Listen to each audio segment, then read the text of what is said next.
so much about this book review channel. It's getting to wear whatever I want. I know today's dress seems a bit excessive, but sometimes you just want to wear something, yet you never have anywhere to wear it to. So I figured I would honor today's book with one of my favorite outfits. Why is that? Because I did not expect to like it. It surprised me that much, which made me love it even more. What is today's book? It is Fable by Adrienne Young. Now, I don't remember how I caught on to Adrienne Young, but I read Sky in the Deep and The Girl the Sea Gave Back. And they are a duology, and I read them out of order, like most things. I think it was Sky in the Deep came first, and then The Girl the Sea Gave Back came second.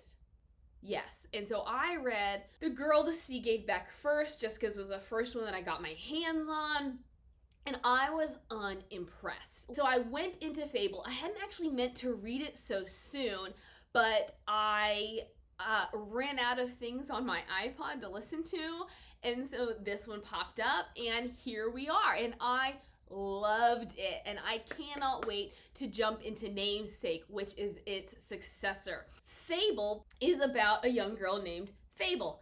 I didn't know that. Honestly, I don't think I even knew what this book was about before I started it. Yes, it's about a young girl named Fable. I think she's about 17, and she has been stranded on an island by her father, and she has been on this island of Javal for like 4 years, I think. Her father was some kind of merchant. I don't think he was necessarily a pirate, but he wasn't actually a merchant. He dealt in ships and goods and gold and gems, and anyways, so she was on this ship with him and it sank. He, and one other deckhand were the only survivors. Her dad gets them to shore, which is the island of Javal, which, if I've interpreted correctly or remember correctly, is more accurate, because I don't think there's really much interpretation involved. And it is kind of an island of misfits, like the island of misfit toys. It's just where people go when they have nowhere else to go. Yet even on this island of misfits and castaways, Fable doesn't belong. But I've gotten ahead of myself. So her dad gets her to this island. He carves into her skin, and then he leaves her there, and with the instructions that if you ever make it off this island and find me, I will give you your inheritance. She's been stuck on this island with basically the only memories are of her life at sea. Her mother had been a dredger on the boat that her father had captained. They had fallen in love, had a kid, but I guess I don't know if anybody on his ship knew that she was his daughter, but nobody for certain outside of that crew that died in the sinking knew that he had a kid. And so she harbors this ill will. It's more like this desire to get back to him, to prove her worth to him, basically to get what he promised her. She doesn't quite know what that is, but she is expecting to be able to crew on his ship. So now he owns this, he's like a shipping magnate, except he doesn't ship anything. He just has a lot of ships. So I'm not finding the right term for what he does. In any case, she wants to be a crew member on one of his ships. So as I said, she is an outcast among outcasts. This is something that I don't think was adequately explained, or at least to my satisfaction, and that is she is a gem sage. This is not a book about magic. This is not a book about people with supernatural powers and things like that, but somehow, some way, she has this ability to not communicate with gems, but she can sense them. In a sense, they can speak to her. So she has found this gem vein in the ocean and has been chipping away at it. And the only person who will sell to her is this guy named West, who owns a boat called the Marigold. He comes to town every couple weeks. So yes, she's selling unrefined gemstone called Pyre to him, stocking up money. But people are noticing this guy named Coy, who, again, I felt like There should have been more to him. But anyways, dude doesn't like her. When I first started the book, I thought he was going to be her love interest, but I think he's got a wife and a couple kids. I don't really know. I don't know who he is. I don't know how old he is. I felt, again, underdeveloped. But he basically ambushes her as she is going towards this vein in the ocean, and he attacks her, trying to get her to tell him where this vein is. They struggle, and she knocks him out. She has enough of a conscience to not let him drown. So she gets him into his boat and gets him to shore and basically covers him up and leaves him there. She goes off, learns that his guys have ambushed, ransacked where she lives. However, they did not find her cash. They did not find all of her gold, her copper. And so she is on her way where someone else she knows has a skiff so that she can get on his boat and get out of Dodge. And Coy, I had assumed he was dead. I guess not. Anyways, for some reason, he took offense to the fact that she defended herself and he got harmed. And so he chases her across the island. She runs across the marigold and she's like, let me in by the hair of my chinny chin chin. They do, kind of against their better judgment, they let her in. Coy is on the dock being like, I'm gonna kill you, get back here, give her back to me, blah, blah, blah. Empty threat, blah, blah, blah. You're never gonna hear from me again, so I really don't matter. Coy, I was just like, he attacked her. He was trying to steal from her. Yet, because he was unsuccessful, she's the one who needs to pay the price? I thought, yes, okay, there we go. We're moving on. Apparently, that one gets me heated. I don't know. So she's on the marigold, and she says, I need to get to this one place. And they're like, all right, well, we'll get you there. We have a couple stops first, but we'll get you there. Nobody trusts her, which I don't know exactly why. I don't know if it's because they think she is from this island and therefore is not trustworthy. Nobody really knows her. She doesn't really know them. She only knows their captain, West. For me, these are not big sticking points, okay? These are just little things I didn't quite understand. On the whole, loved the book. But wouldn't they have seen that she was in danger? And so they would have welcomed her onto their ship. She gave them her money. So why do they think she's there to steal from them, to thieve from them, to lie to them, to do something nefarious? I don't know. Honestly, the only other crew member's name I can remember is Willa, but there's like, I think 3 or 4 other guys. And of course, Fable, who grew up on boats, was like, why are there so few crew members on this ship? So from the beginning, we get a sense that something is shifty with the Marigold. In any case, she does prove her worth to them. They accept her. She becomes their dredger, which it wasn't explicitly stated as far as I can remember, but basically I think she's the person that they send into the water to dig stuff up. I mean, that's sort of the definition of dredging.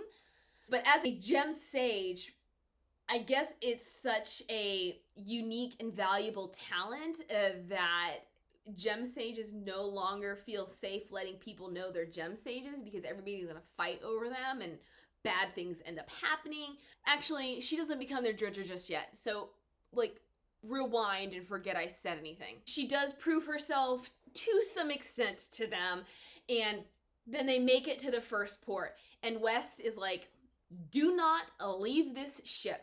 If you leave this ship, you're gonna have to find passage elsewhere, lest you forget you gave all your money to me. So, stay on the ship. What does Fable do? First, she snoops around. And spoiler alert, she discovers that the Marigold is a shadow ship for her father. For some reason, I could just never keep this straight. A shadow ship deals in all of the shady business, so it's kind of a misdirect. Like, while we're looking at the big ships, her father, whose name is Saint, will send other ships out to do more nefarious business dealings. So she's like, what's going on here?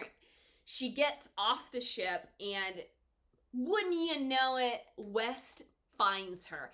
And this is something, if there's really a big sticking point for me. Like I said, the other ones, they were just kind of small things, don't really impact the story.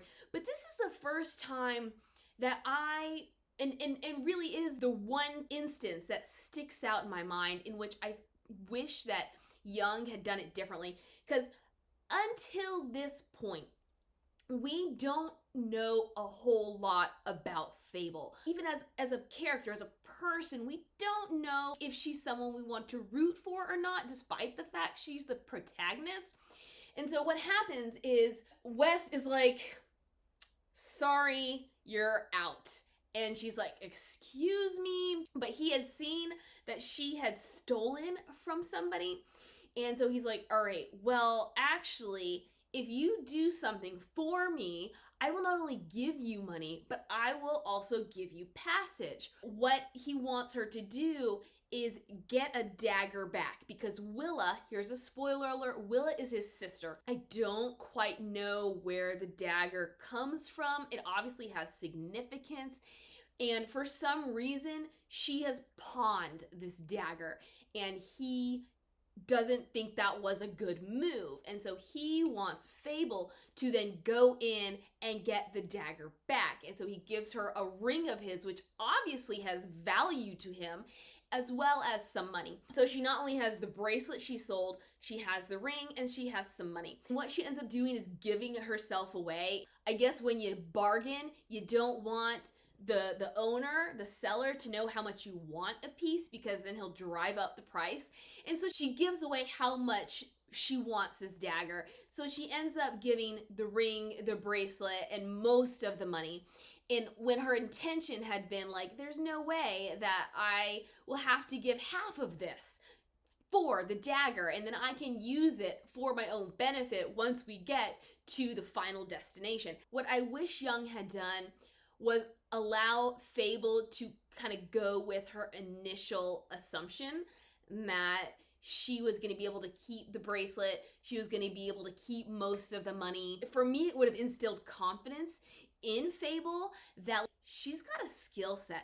So far, all we know is she has this weird connection with gems. I guess because she's had to fend for herself, she's able to take care of herself, but I really wanted to see her actively do something. And since it's so early in the novel, I thought that would have been a perfect place, because honestly, she never really does anything big to solidify her capabilities. Disagree with me if you want. In any case, she gets the dagger, but at a great cost, if you will. They get back to the ship and they make it to their final destination. She's like, see you later, alligator. I'm gonna go find my dad. She breaks into his office. He reveals to her, so big spoiler, he dug a map to, I think it was the Loon, to that sunken ship. And all the treasure on that ship is her inheritance. Does he want anything to do with her? No, but here's your map, go get your goods. And so what she does is she enlists the help of the crew of the Marigold. There's really no resolution with her dad. They honestly just don't say much at all. But what happens is before Marigold can get out, she runs into basically the antagonist of the story, and his name is Zola. And what we learn eventually is that her mother, so the narrator in the audiobook pronounced the name Isolde. I'm just gonna go with Isolde because for some reason Isolde just does not sit well on my tongue or in my brain. So Fable's mother Isolde used to be a dredger on Zola's ship, and she is the one who passed down this gem sage ability to Fable. I guess because she then left Zola to go work for Saint Bad Blood, or maybe it's the fact that she was a gem sage and he hated losing that asset. In any case, she runs into him and he's like, look, the Marigold and West not gonna be around that much longer. And what he means by this is he has their sails slashed and then he has West attacked. They eventually find West, and as much as you think that he would be like near death if he's jumped, it doesn't seem like it takes all that long for him to heal. But the sales are a completely different story. And this is something I don't understand. Probably because I just don't understand pirate code or whatever these people are. But nobody will repair the sails for the Marigold because they don't want to get on Zola's bad side. The Marigold had lost a lot of money because they had lost some of their cargo in a storm. So they were already like, they have some money stashed away because the whole goal is to get out from under Saint, is to buy out their debt. And so yes, they have been kind of running their own side hustle in the meanwhile. So they do kind of have, technically, they have enough money to repair the sails. But if they do that, then they're never going to get out from under Saint. But if they don't repair the sails, then they're never going to sail again. And so what happens is Fable, when she had been waiting for Saint to show up at his office, she discovers her mother's necklace. As they're trying to figure out how to get money, she's like, I have a bargaining tool. And they don't know Saint is her father at this point. So she does have to reveal the secret. And Saint has a lot of rules. And one of them is basically, don't let people know I'm your dad. She breaks this rule in order to gain their trust.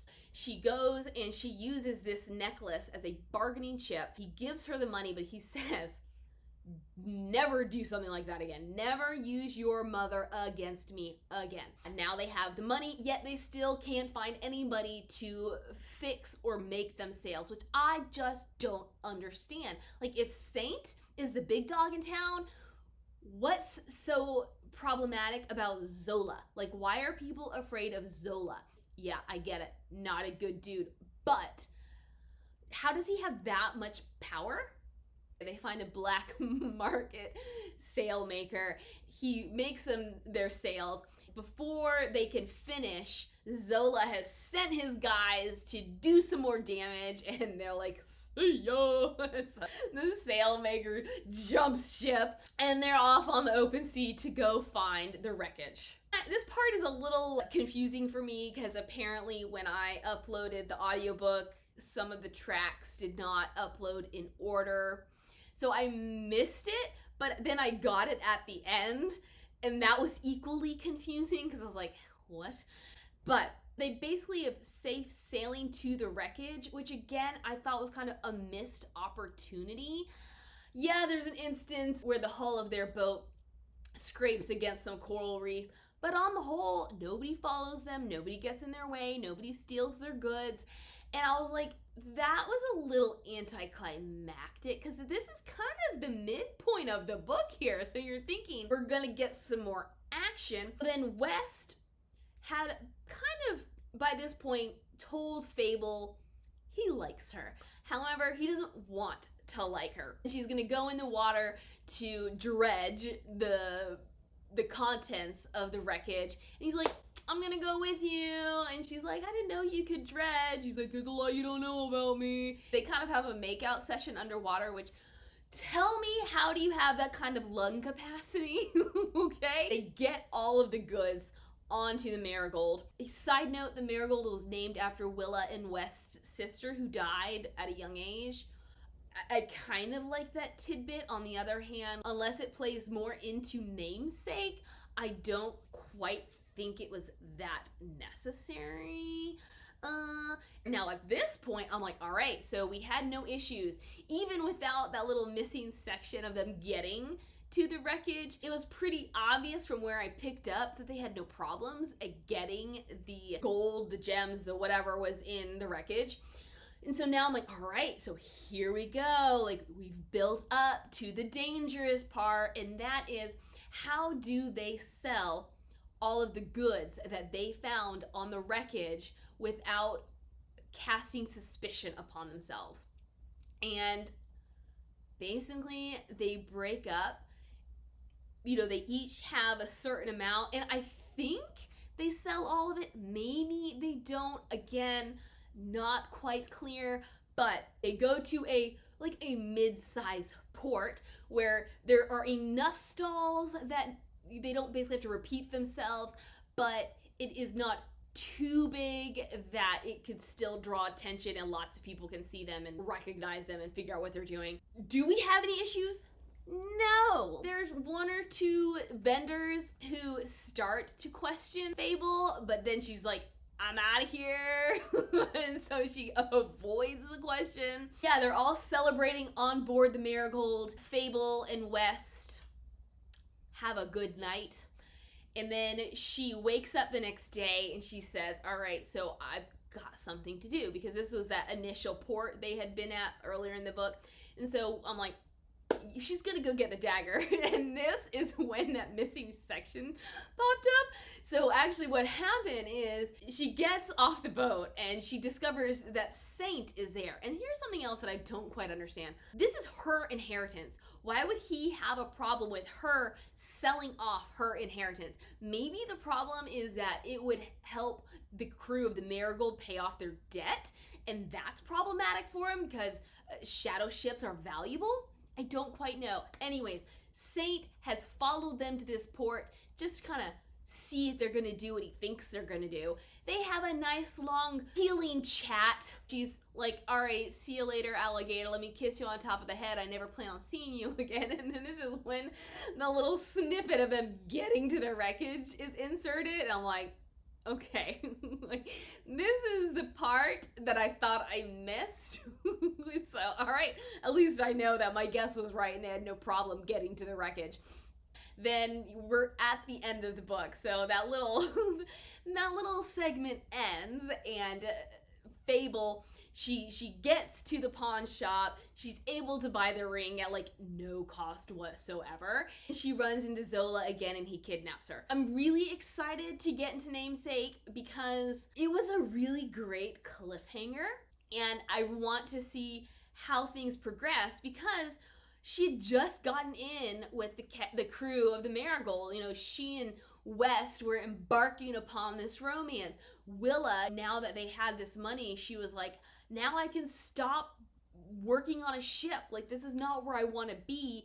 And it's something that West kind of conscripted her into doing because all the children who live on the streets near these port towns by the water, they tend to either not survive or just get into unhealthy lifestyles, and they'd already lost one sister. He sneaks her onto the boat he's working on. He pretends that she was a stowaway, and then he finagles her a place on this crew, but it's not something she wants to be a part of. It's not a lifestyle that she likes. We have all these plans, all these kind of happy ending moments, and then Fable is kidnapped, and we realize we have a long way to go. I'm really excited for Namesake.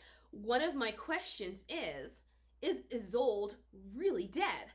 Because we are told everybody on that ship had died. But now we see Zola, Saint has had some real shady behavior, and I'm like, maybe when they say she died, it doesn't really mean she died. Maybe she's like dead to him. Maybe Zola captured her, like put her back to work on his ship. My other question is, if Saint has the time to rescue Fable, why didn't he rescue Isolde? Because I'm also thinking they're sleeping together. So why didn't both of them get off the ship? So I have this question of, is Isolde really dead? Are we going to figure out that she's actually somewhere else? There's another kind of mythical character involved in all this called Holland, which I don't really know who Holland is, but that black market salesmaker, that used to be Holland's master salesmaker, and then what fell out of favor with Holland, and so then had to be secreted elsewhere. And so Holland is a powerful force of some sort. So I'm like, maybe Holland is actually Isolde. Spoiler, not a spoiler for you necessarily about the plot. Spoiler is, I already know who Holland is, so some of my questions are for your benefit only. But we know me, I don't do suspense. I love a good suspense, but I also like to know the ending. So I really actually know all the answers to my questions, but these are the questions I had before I knew the answers. And that's what I really love about reading. That's what I love about series, duologies, trilogies, whatever they may be, is that there's so much potential. You never know if what you know is really what you know. Before before I get into some more of the good things, there are some more things that, for me, weaken the novel. So I'm just going to talk a little about those because we all know that's what I like to do, is pick things apart. One of the overarching questions that I had as I listened to this book, which it was a really fun read, it was a fast read. I think I finished it in 2 days. It was something that I just couldn't put down. But at the end of it all, and at various points in the story, my question was, what's the point? In some respects, the point was Fable getting off the island, and then Fable getting to Saint, and then Fable getting to her inheritance. But really, what were we driving towards? It just felt like a really fun story with very little stake. Obviously, I love this book, but I think it could have been a little bit stronger if we'd had moments, if we'd had something we were moving towards. Like, that's our ultimate goal. I felt like the story Fable, well, both the story Fable and the character Fable had little goals, but there was no really large goal to be achieved, or that was achieved, because it was like each one felt more like a stepping stone rather than the end game. And maybe that's what Namesake is about. It's supposed to be the end game, but every book needs to have its own end game. And even at the end, I was just like, okay, so what was this book about? What did Fable want to achieve? Besides the obvious, like, what was her ultimate goal? I've already spoken about Coy. I thought he was going to play a much larger role. Maybe he will in the next book. Maybe Young is going to bring him back. But Fable, so I was listening to this book around children, and like literally one of the first words in this book is a curse word, and I was like, what, better turn that down. I was like, all right, so we have this very strong emotion about a character, and she spends a good amount of time talking about this character, and then we literally leave him behind, and he has no more influence on Fable or the rest of the book. I kind of think maybe if she killed him, that would have been even better, because she would have been going through the story with guilt. She would have had something coming behind her this entire time that maybe she needs to atone for, or maybe she doesn't have to atone for. It kind of just would help to characterize her, to develop her, to flesh her out, to give her flaws, to give her something a little bit more. That was it for that. I've already discussed my other points. Honestly, I think outside of a lot of great things like character and plot and setting and all that jazz, what made this book so great was the ease of read. It felt like an adventure, which is what it was. It was an adventure on the high seas. You're on a ship for most of the story. You're doing nefarious piratey kind of things, and you're involving yourself with nefarious piratey kind of guys. It was a lot of fun. In a way, it was lighthearted. Felt like I was out, and a girl gets motion sick like nobody's business. So this probably will never happen in real life.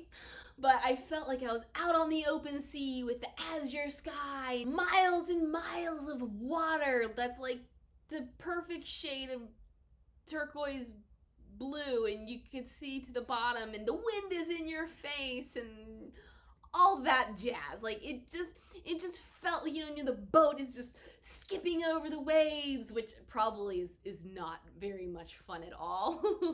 And the sea spray, all of that fun stuff. That's what it felt like. I had a lot of fun with this book.